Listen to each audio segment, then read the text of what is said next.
Hello, and welcome to Come Play With Us, a spooky storytelling podcast. My name is Leila, and I'm joined by my evil twin, Ruby. We're actually both the evil twin. We're both writers with non-writer day jobs. We believe in the power of great storytelling, so we've invited guests with the challenge of weaving a tale about real-life hauntings and paranormal activities with the sole purpose of scaring the shit out of us. We'll rate them to see how they've done. Our ratings go a little something like this: scared shitless,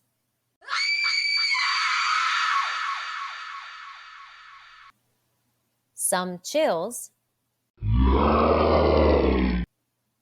and I think I'll be able to sleep tonight.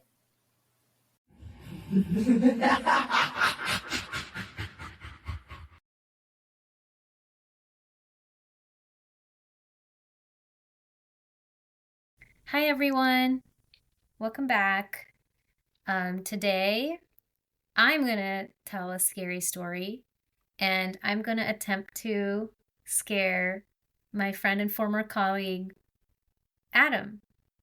I'm putting it in that order because we used to be former colleagues and now we're friends. Or you could just say friends. No, but I don't know why I don't know why I do introduce Adam as my former colleague. I don't know why I do that. It's an honorific. We're a sometime business associates. Yes. Mhm. Yes. And now we're friend associates. But then what will happen if you guys become current colleagues? It'll be like my friend and current colleague, my friend and colleague. We sometimes forget to do this for some of our episodes, but we always like to kind of set the mood so we can get creeped out. And I have all my lights off in my apartment. My apartment can get pretty dark, but I see that both of you guys have your lights on. Oh, there it is. Okay. Okay, but still very bright where you are, Adam. And then Leila, you also have all your lamps and everything on. Well, I'm telling the story, so I don't need to. All right. I don't need to do all that. Yeah, I have my curtains drawn, so it gets my living room pretty dark, but it's still daytime, so it doesn't get dark enough. I mean, I probably could do it darker, but I've started getting really creeped out, and I'm also by myself at home because Todd's traveling. So I'm okay with a little bit of light.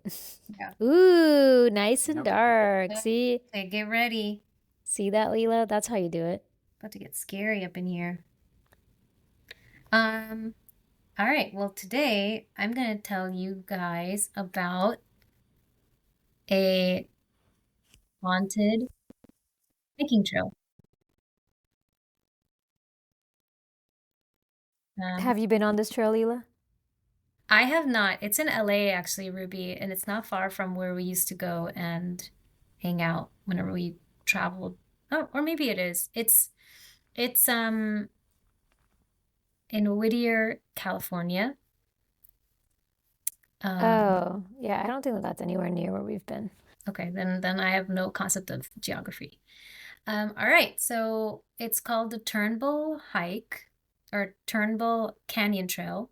And my source, I got information from Wikipedia, this US Ghost Adventures site that apparently is also hiring. I was very tempted to look.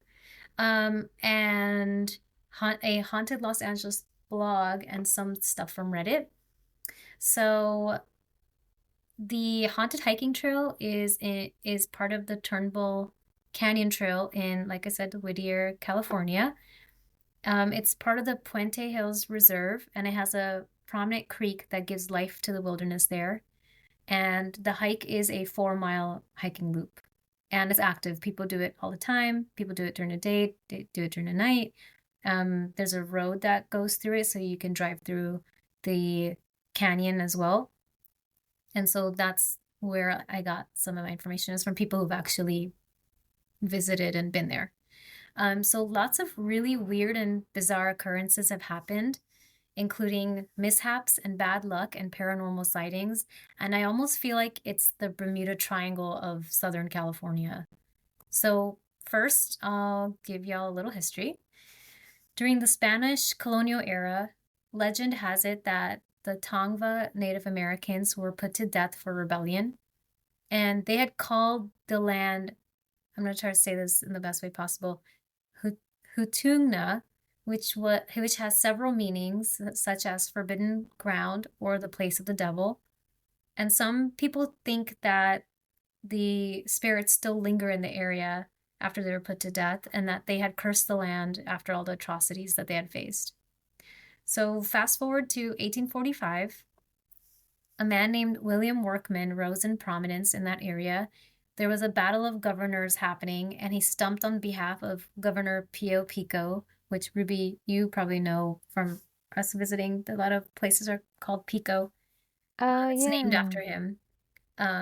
So it was him against a rival governor, and the two governors battled it out, like an actual battle, which to me, I just was like, yep, that's how they did things back then.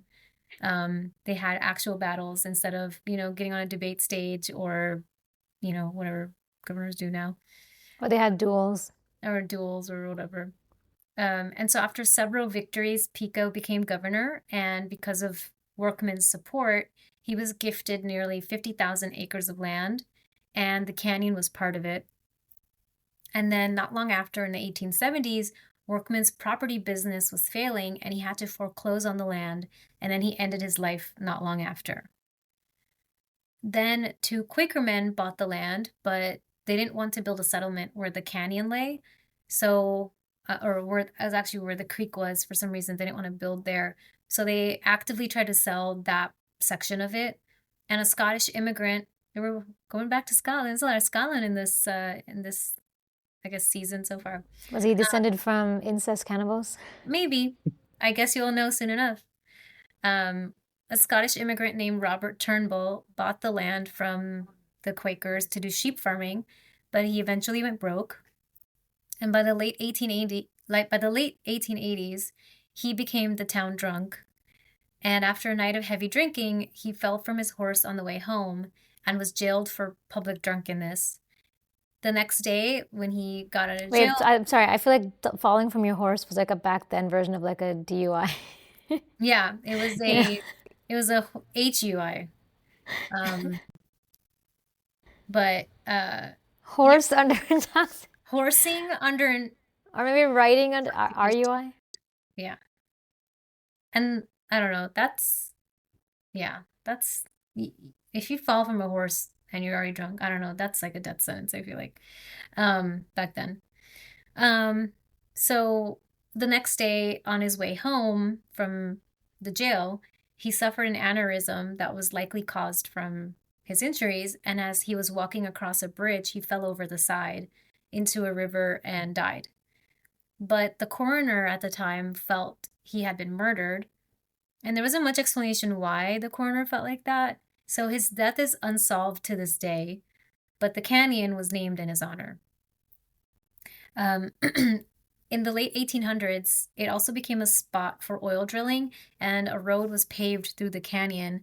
Two men were driving their wagons through when they were threatened by two vicious cougars. And as their horses bucked and panicked, they got the hell out of there. And so people think that those were actually spirits that were trying to drive them out of the canyon. So we're still moving through time. Now we're in the 1930s, in the Depression era. The canyon became home to a satanic cult. They would adopt children from a local orphanage and then ritualistically murder them. There was one account I saw where a man had stumbled upon a ritual and seen a child hanging upside down. Like, this was an actual person from the blog site that I was reading. In the comments, he saw a child hanging upside down on a wooden cross, and then he completely ran away. And at some point, the cult mysteriously vanished from the canyon, but there have been sightings of ghostly children on the trail. Sometimes they're just walking solemnly together, and some have seen shadowy hooded figures or the odd bonfire burning between the trees at night. These are not the sorts of things I want to encounter on a hike, so it's already so desolate and eerily quiet when you're hiking and when you're on a trail. It always feels like the Blair Witch to me, and then to come across little sacrificed ghost children scampering in the woods, I'm good. I'm not. And ghost children are probably one of the scariest things. Also, one of my lights just turned off by itself, but it's a plant light, but still, I wasn't expecting it, so I got creeped out when it happened. Adam, You since said you're Southern California, right? maybe I'm wrong. No, Or it is. It's east of LA.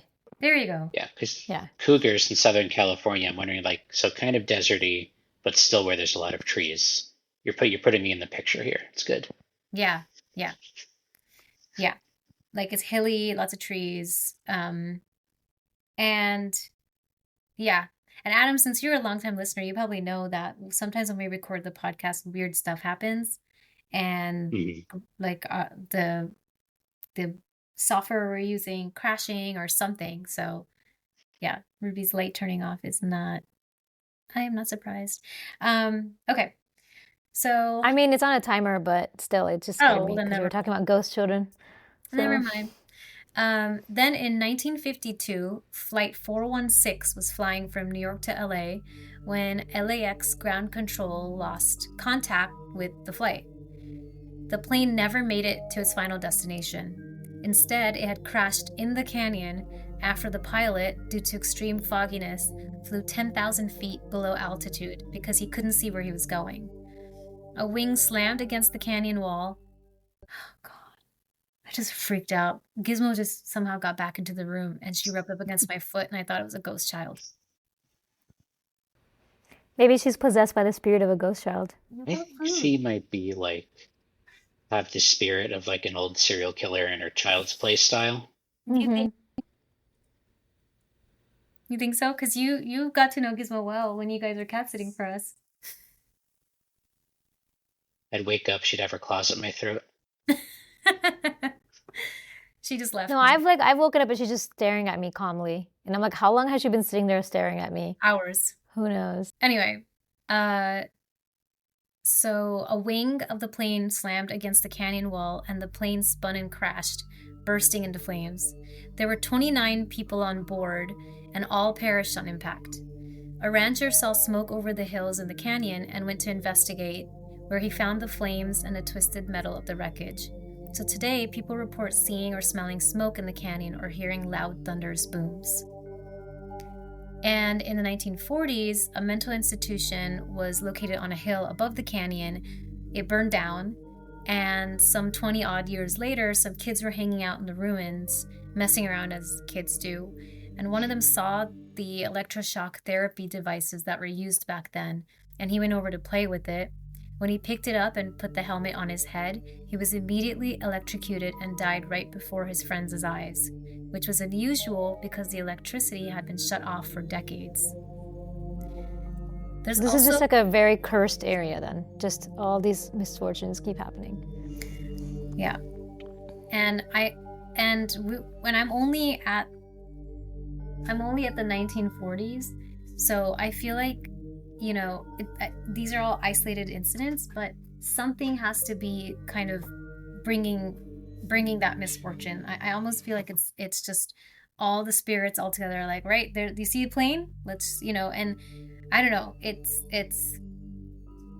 too strange for it to be all isolated. If like there has to be some energy, some dark energy or negative energy bringing all this misfortune, and you know. Then the fact that it drew the Satanists there too, Mm-hmm. you know, like why they choose this, you know.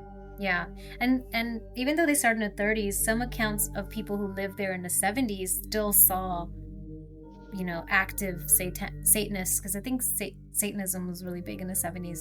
They saw active Satanists in the woods still, even though that one cult disappeared. There's like other fringe groups. There's also a number of people who have either gone missing near the canyon or found dead in it. A kid named Joey Schwartz went missing decades ago, and only his skull was ever found. A young woman was murdered by her friends who had robbed a place and were trying to get rid of her as a potential witness. And this is really terrible, but they shot her in the head, and when her body fell out of the car, they shut the door, but the belt was still hanging out of the car and her foot was entangled in it. And so when they drove off, they pretty much dragged her body through the canyon for miles and onto the city streets, where she was mangled, and a lot of witnesses saw her body just come and lay to rest in the middle of the street, and she was nearly unidentifiable. So this canyon is uninhabited, right? There's no like towns or settlements in there? There's homes really close by. So it's but, like not in the actual like haunted part of the canyon? No. I don't believe so, no. Um, Another young woman was found slashed in the throat. She had been attacked in the canyon, but she had survived her attacker and had run to get help from a nearby house, and she survived. And yet another woman's remains were found in the canyon ravines back in 2011 after she had been reported missing. And then her then boyfriend was convicted for murder 7 years ago, or 7 years later. Um, and while I was doing my research, I read a post on a haunted LA blog, and it covered sort of the main beats of the canyon and the trail and the history that I went over. And in the comments, people who've lived near the area said they saw a lot of strange things. One person said that he actually witnessed a bonfire and a satanic ritual when he was a teen, and he went and he hid behind some bushes out of fear. And then later he reported it to the police, but they didn't do anything about it. And then another person said that they saw the ghost of a young girl and a little boy walking down the road while they were driving through at midnight. And then in their ear, they heard someone say, "Slow down." And there was other passengers in the car. They weren't completely alone either. But they didn't appear to see or hear anything. And then another person was hiking with a group of friends and their dog, and they felt like they were being followed or watched the whole way. And at one point, one of the dogs just started whimpering and refused to go further, and they were pulling on the dog's leash, and the dog just did not want to go anymore. So the friend picked up the dog and they turned back. And then later, the person who was telling this story, their friend was telling them how they felt, how eerie it felt, and being on the trail, they felt like they were being watched. And the person said, "I felt that way too." And then on Reddit, 2 people recalled seeing little girls in white dresses walking down a road, and many mentioned seeing processions of ghostly people walking down the road. And some have also heard people crunching behind them when no one is there when they're hiking, and sometimes hearing voices calling out to them between the trees for help. And then of the people who have lived there and not seen anything, they still, even though they're like, "I've lived here for decades, I've never seen anything," they still admit, just in general, it's just a really creepy trail, and the canyon is just creepy in general. And so I said this in the beginning, but it feels like the canyon is sort of like a Bermuda Triangle. It attracts violence and misfortune, and it's home to some gruesome and tragic history. And there's usually Ruby and I, when we hear something, we say, "Oh, let's go. We want to go check it out." I do not want to. I love hiking, but I do not want to check this hike out. Like I don't want to check out this trail. I'm good. The end. Oh wow, well done. You like? Dude, that's a lot of that definitely gives a lot of credence to when people talk about ley lines or energy spots, or you were saying a Bermuda Triangle kind of thing. Yeah. I mean, a plane crashed in it. And that's what happens in the Bermuda Triangle. What year did you say the plane crash was? Because that's especially 1950. crazy. 1952. Yeah, that's like, that's far enough into aviation that you shouldn't suddenly be 15,000 feet lower than you think. Yeah. Yeah, exactly. And then Yeah, there was a to little me, it's in my research, there was a little bit that was saying, "Oh, the pilot was inept, and I think it was he fell asleep," or there's all these things. But I guess from the black box, they and the weather conditions, they were able to piece together what actually had happened. Hmm. But to me, I think it's just like, what are the odds that, like, in this one concentrated area, there's so much misfortune? Like, I get it if it's like, we live in New York City and there's like, multiple murders a year, or hundreds of violent crime a year. But what are the odds that this tiny little valley, there'd be so much that happens in just this like one little place? Yeah. And Leila, while you were telling your story, your internet's really bad, so your face was like morphing a lot. And it was really, I don't know, right? Adam, were you seeing it? She looks a little blurry. But like during your, like, because I know that this actually records video, as well. Like if you go back and you look at Leila, your features keep morphing and they get like really distorted. And then when you were like near the end, your face went back to normal. Like right now it's like kind of back to normal.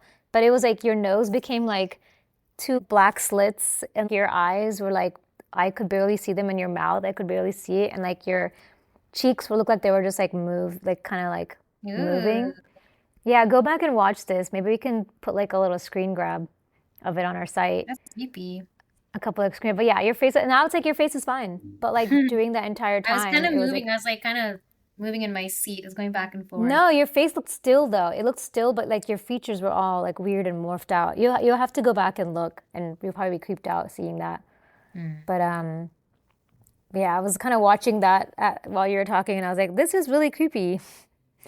So I'll be curious what it looks like when we go back and watch it. Telling you, dude, every time something weird happens with our. Yeah, now it's kind of blurry again, and it looks like your features are kind of melting. Like we'll have to go back and look. I don't know if you can I see don't the know same if I thing, Adam, want but to. I can. I kind of want to. I don't know about melty. Muddy? Muddy. Muddy. Ooh, you are really distorted right now. I don't look distorted at all. Say that with a not distorted face. Yeah, I'm gonna try and take a screen grab of it. Next time it happens. Well, just as a reminder of what our ratings are, what's it again? The least scary is I think I'll be able to sleep tonight. The most scary, I mean, it's the ghosts. The medium scary is some chills. And the most scary or the scariest is scared shitless. So, who wants to go first? Maybe Adam, because you're our guest. Sure. Okay. Yeah. I'm gonna say a strong some chills. A good amount Okay. of chills. A high some chills because that's a lot of things that are very spooky coincidences to just happen to happen there. Yeah.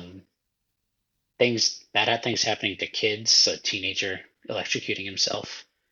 And my only thing that sometimes I don't buy that keeps it from being pants-shittingly scary is whenever I hear about satanic stuff in the 70s and 80s, I figure it's a lot of satanic panic.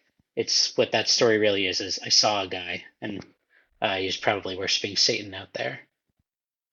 So some of that, I think some of those eyewitness accounts could be overblown, but by and large, you have a lot of hard evidence here of creepy stuff going on. I'm gonna say scared shitless because it's like Leila said. Leila and I was like, oh, a haunted hiking trail, let's go. But then when you tell me that people have been like murdered there, and and you're right about satanic panic, but like you don't know, someone could be the kind of Satanist where they're like, let's kill someone, and Manson kind.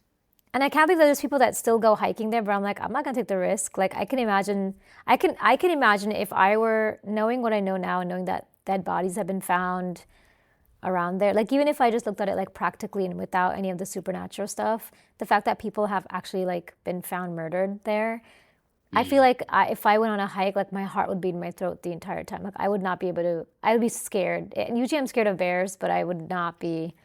You'd have to be looking out for bears and ghosts and ghosty Yeah, so children. whenever I go on a hike, I'm always on bear watch. So I always stop every few minutes just to do a little sweep to see if there's any bears following, because they can if they're curious.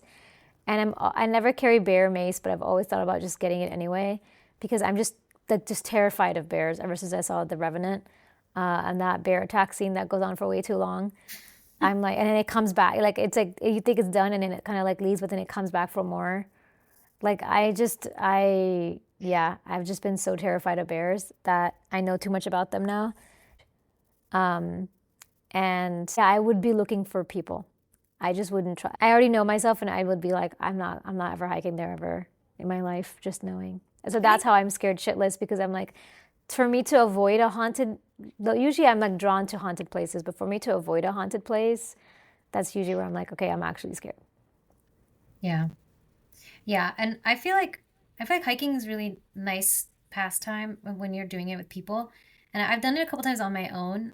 And when Paul and I were in Ireland for a few months, I would do there's this hiking trail that basically started right outside our front door. And so I would just take this trail up on my own. And it was scary being on my own. I would, and more because I was scared of humans. But it was during the pandemic, it was quiet and it was during the weekday. So it was just me. And yeah, I would, my ears would perk up at any noise. And otherwise, I think hiking is really nice when you do it with friends or maybe one other person. But I do find hiking creepy. I don't know if it's just being in the woods or Blair It's Witch or all what, but quiet and the leaves are rustling and there might be a bear, you yeah, know. I'm not as scared of bears as you are. But now I'm glad I know what the origin of your fear is, because it was just suddenly you were scared of I bears. thought I told you it was the Revenant. No, I'm I just could have learning sworn this it was a now. Revenant. Yeah, I mean, that's how I started. bears, cults, or ghosts, there's definitely a higher danger here than most things you can, most haunted tourism. Yeah. Yeah. I mean, maybe I'd go on a trail if it was like part of like a ghost tour, but like I would never just be like, hey, let's go for a hike, where dead bodies were found. I do Yeah, I'm think people going go, like 6 to 8 people minimum needs to be on this hike Yeah, yeah. exactly. in clear daylight. Daylight, maybe someone's packing bear mace. Everyone else is Sure. packing regular mace and weapons.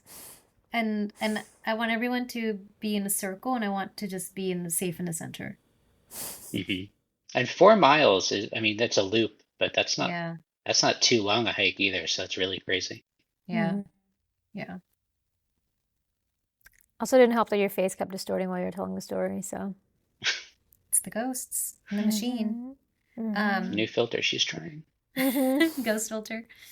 Um, yeah, I was I feel like when I feel like some of the stories that can be effective is when it's something that's just as normal as going on a hike or, oh, it's like a recreational activity and then there's just so much horror there. And I think that a lot of people just go and visit it because it has this haunted reputation. And there's other people obviously just going walking their dogs. It's a hiking trail.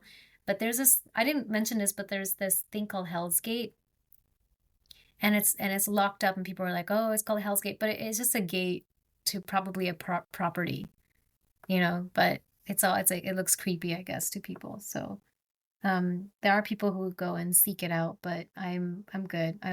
Do not want to seek it out.